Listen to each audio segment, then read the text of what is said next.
Hey, here are 5 stupid things I've noticed about liberals. Our determination falls short of our ideals. I am a liberal, and one of the most frustrating things about being a liberal is seeing how hard it is to motivate us to not just rhetorically proclaim and defend our ideals, but to actually go out into the world and act on them. That's why things like the election of Barack Obama and, for a short time at least, the Occupy protests were so thrilling. It wasn't just that they had historical significance, but they represented liberals actually getting up from in front of our computers, getting off our asses, and going out and doing something. Or at least trying to do something, because unfortunately, soon enough, the Occupy protests actually became the best recent example of another stupid thing about liberals. We lack focus.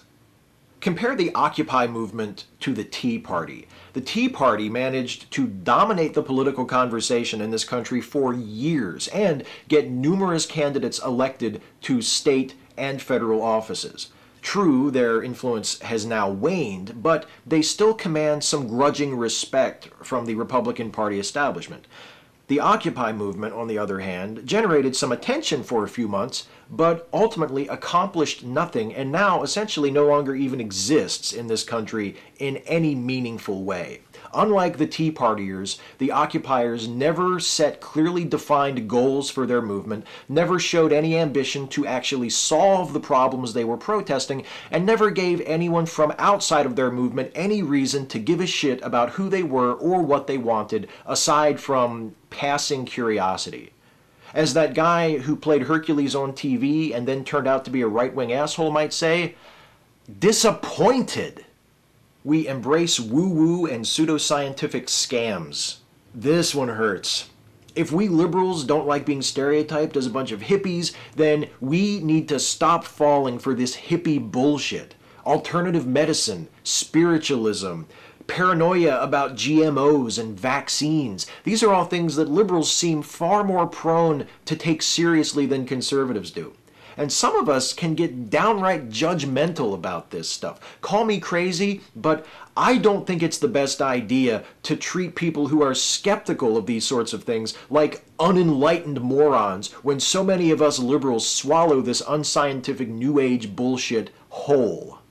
We allow others to define us. How many times have I heard the Rush Limbaughs or Glenn Becks of the world use the term liberal like an epithet? More than I can count. We're libs. We're statists. We hate freedom. We love taxes. We believe in punishing success. And we think that everybody deserves a trophy and a good salary just for showing up.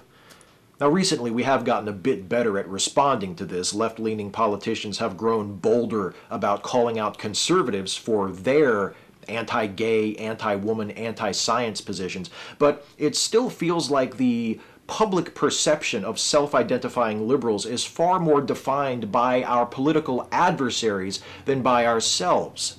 And one of the things that enables this to happen is the fact that we don't own our successes.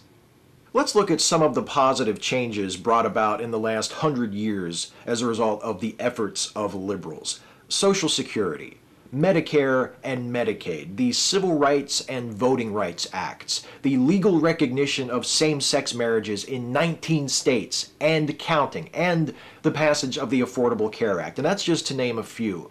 And yet, with the exception of those accomplishments related to civil rights, when was the last time you heard a prominent Democratic politician campaign on that record?